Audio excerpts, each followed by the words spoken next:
Okay, so I've got the dash loose on this side. I totally forgot to undo the red and black plug from this main power, and the dash plug.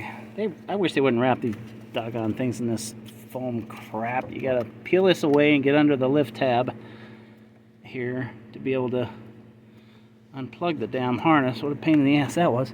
But I got a lot more damage than I thought. It's a good thing I didn't just do everything under the hood, start this thing and put it on the road. I'd have not had any air for many reasons. I'm glad I noticed that vacuum line. It's not just the black supply that was damaged. All of them look damaged. This duct is melted. You can see how the upper duct, I was saying, it dropped it over an inch. Because this is such thin plastic, the heat even might have been a little flame that came through this thing. I'm gonna have to pull this whole air box out. This would still be okay probably if I just replaced the duct and the vacuum lines that go to all the actuators. I'll keep probably my original heater core, since this Jeep only has 136,000. I don't want to put a heater core in that has 300,000. I don't want to change the whole. I may change this box and change the heater cores, but I'm glad I also noticed this, that on the inside of the dash, this got melted. The ducting that would flow air out to your sides, that is meant on your dashboard for your defrost, defog of your side windows, this got damaged. Now this looks like it just clips. It's just a duct that goes all the way across, so I can steal this off the other dashboard out of Hippo and put that in. I don't know what's going to be entailed with taking this duct out here. I got to see what it's going to take. Is there screws? Is it just clips? How's this whole long ducting going to come out? But yeah, I'm glad I decided to take the dash off, because there's a lot more damage in here than I knew from the fire. So that's what we're seeing so far. I maybe will change this whole box. I don't know. We'll see, we'll see, we'll see. That is pretty well deformed. I can razor knife that square again and it will blow up.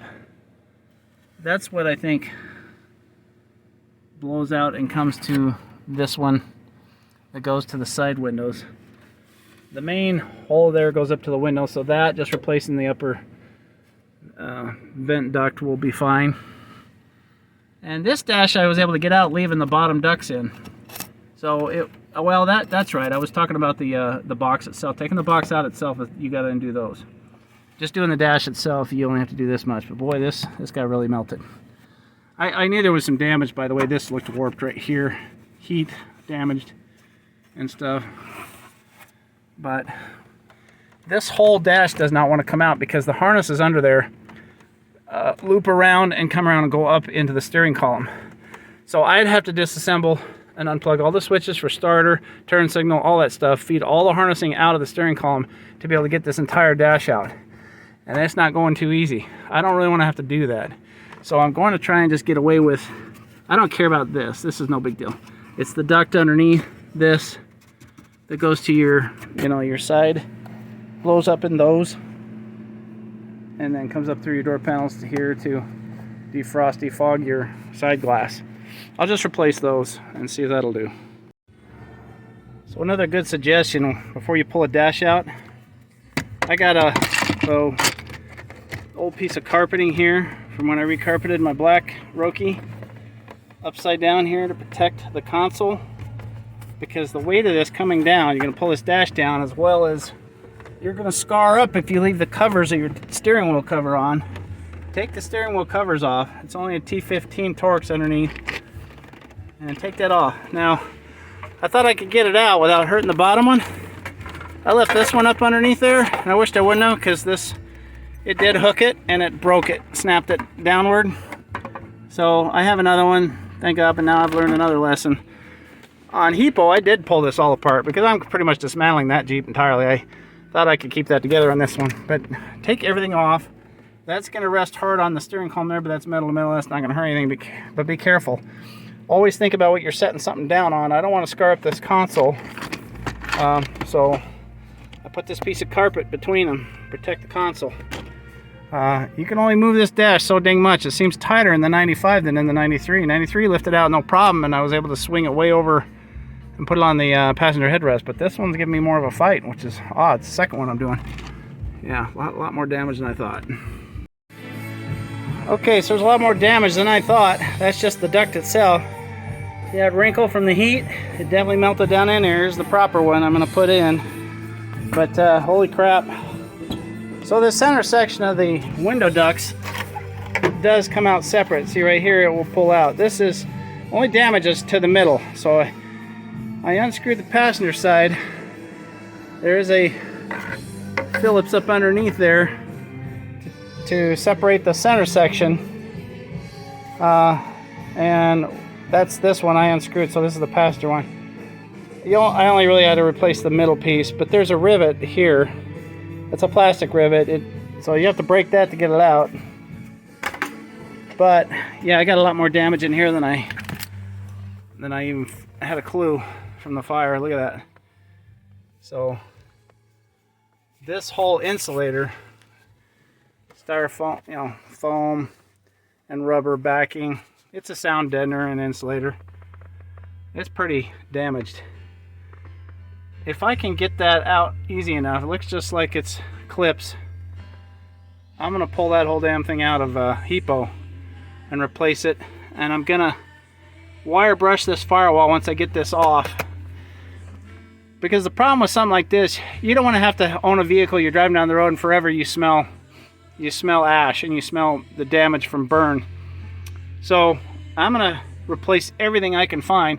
This is why I painted under the hood too, because you're gonna be pulling in outside air, which is gonna come from the engine compartment still, and you would be smelling stuff. That's why I wanted to paint everything, brushed everything, trying to get rid of everything burned, so I don't have to have a vehicle I drive that has the smell of ash and existence of past fire.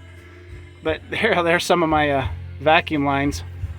They come out in a cluster because a lot of them are melted and damaged right to the firewall. Look at that. It's like an alien being cocooned, became part of it. So this insulator's bad. A lot of fire damage on the inside here. Even some of that yellow shit got in here from the fire extinguishers. And let me show you the boxes, the heater boxes. They're, I mean, the one I took out of there is way worse than you're gonna believe. Look how bad it is. This is the firewall, out to the engine bay side. Look how ugly that is. So there's the one I took out of Hypo. I think I am gonna end up changing the whole damn box. Why bother with this?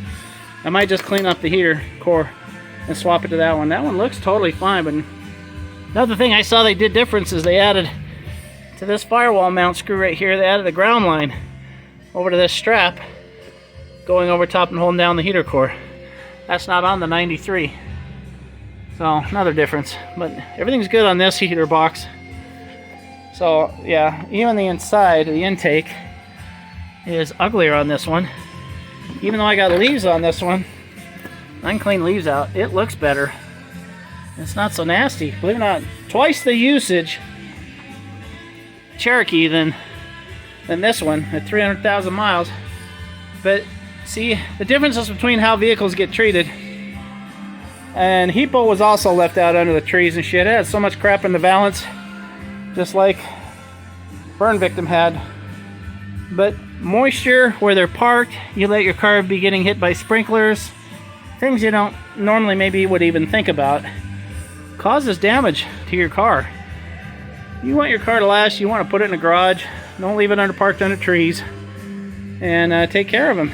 Every spring comes, get out underneath, wash off the salty crap they put down in the winter, keeps your car from rusting as bad. But yeah, I'm not going to run too many minutes here just to show you another great amount of damage. It's far worse than I thought. So these were pretty ugly. When I looked at the firewall, I could see them for the heater core and the AC evaporator. It's so bad I don't even know if you could split this casing and change the air conditioner evaporator. So I'm gonna just risk that one is still okay. Hell, it looks good. And just redo everything.